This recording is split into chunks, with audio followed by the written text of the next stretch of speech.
Welcome back, Wolfpack Brawlers here, and we have Edkraze starting off Fan Fridays for us. Now, as far as I'm aware, he has a YouTube channel, so go subscribe to him. I'll have a link in the description, and then we can give him a burst of subscribers and completely make his day, if not like make his month, or even more than that, because that's one of the greatest things about just helping people out on YouTube, that they won't expect it and they won't believe it.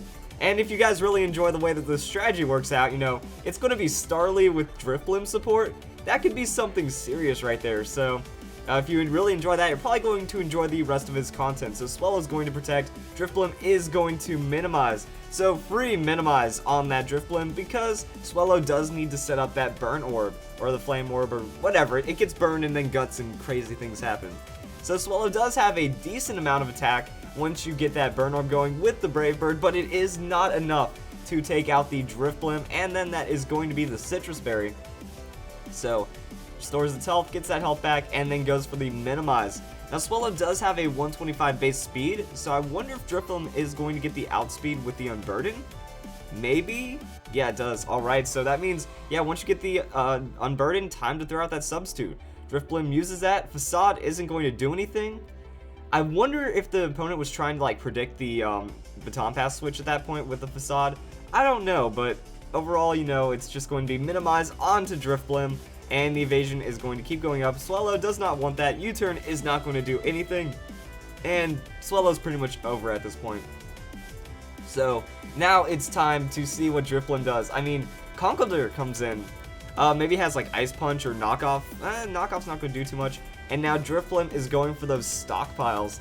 So, Driftblim stockpiles 1, gets a lot of really, now it's like getting huge defenses. It's behind that substitute, it's outspeeding Conkeldurr, it's getting all the misses, and that's just free stockpiles. So, like I said, I really want to see what STARLY does with all of this, though. Yeah, it is the Ice Punch. Driftblim's going to avoid that attack, get one more stockpile. So, Driftblim is capped out at what it can do. It might have a Focus Energy. No, actually, it's Substitute instead of Focus Energy, because it needs the Baton Pass. So it's going to Baton Pass, and the opponent's day is pretty much over. So that's going to be Baton Pass. Went for the full setup right there. Just got it, you know. That's what happens when you have minimized with the Citrus Berry. It's so good. And STARLY comes out. Now there's a STARLY that is going to be behind a Substitute. I wonder what he's going to do for the setup.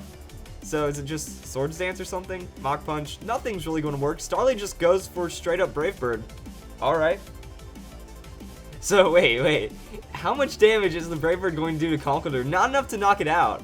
But I guess it doesn't really care. That is a lot of recoil damage. You can almost one-shot yourself from the recoil on like on a solid Pokemon. Yeah, STARLY doesn't have a lot of health at level 50. So STARLY goes for the roost. So it's like, oh wow. That's the game that this is going to be, huh? That's just Brave Bird Roost, Brave Bird Roost. Okay, that's pretty interesting though. So Mach Punch finally going to break this. Actually, I don't even know if it's going to break the substitute. Oh, no, it doesn't. Not at all. Yeah, that's just enough damage to do nothing because of all those stockpiles. And then Brave Bird comes in and is enough to finish off the Conkeldurr. Now we do know Swellow. We do know Swellow has like no health left, so that's going to be a quick Brave Bird pickup. The leftovers is going to give STARLY some health back, making it just a bit more of a tank, and Electivire comes in. So what's STARLY got against the Electivire is what I want to know. Fire Punch does land from Electivire, and that means Sub is going to fade, and STARLY is going to, does he have another substitute that he can set up? Oh, Double Edge, alright. So STARLY throws out the Double Edge for a solid chunk of damage. What is STARLY's attack? I'd expect it to be like base 40, but no, it's doing a good amount of damage. Like, these are 2 shots, people. And then he goes into the quick attack. And he lands the quick attack and finishes off the KO onto Electivire. Not bad. So we already know that Swellow has no health, so I mean, I wonder if that's going to be quick attackable. Because we have a lot of defenses, and the only way that the opponent can win right now is he gets like a massive crit, but that's just not going to happen. So Swellow is going to eat the quick attack, and that is going to be a STARLY sweep, people.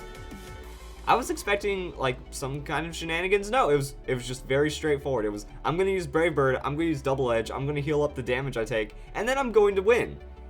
Behind the substitute Driftblim minimize shenanigans. I love it. That's actually pretty good, and I think that is enough just gimmick to lead Fan Fridays with. So I hope you guys enjoyed this video. More Fan Fridays coming up in a bit. I had a late start because I woke up, I slept in, so late start. We'll get some videos out there today. Don't worry though.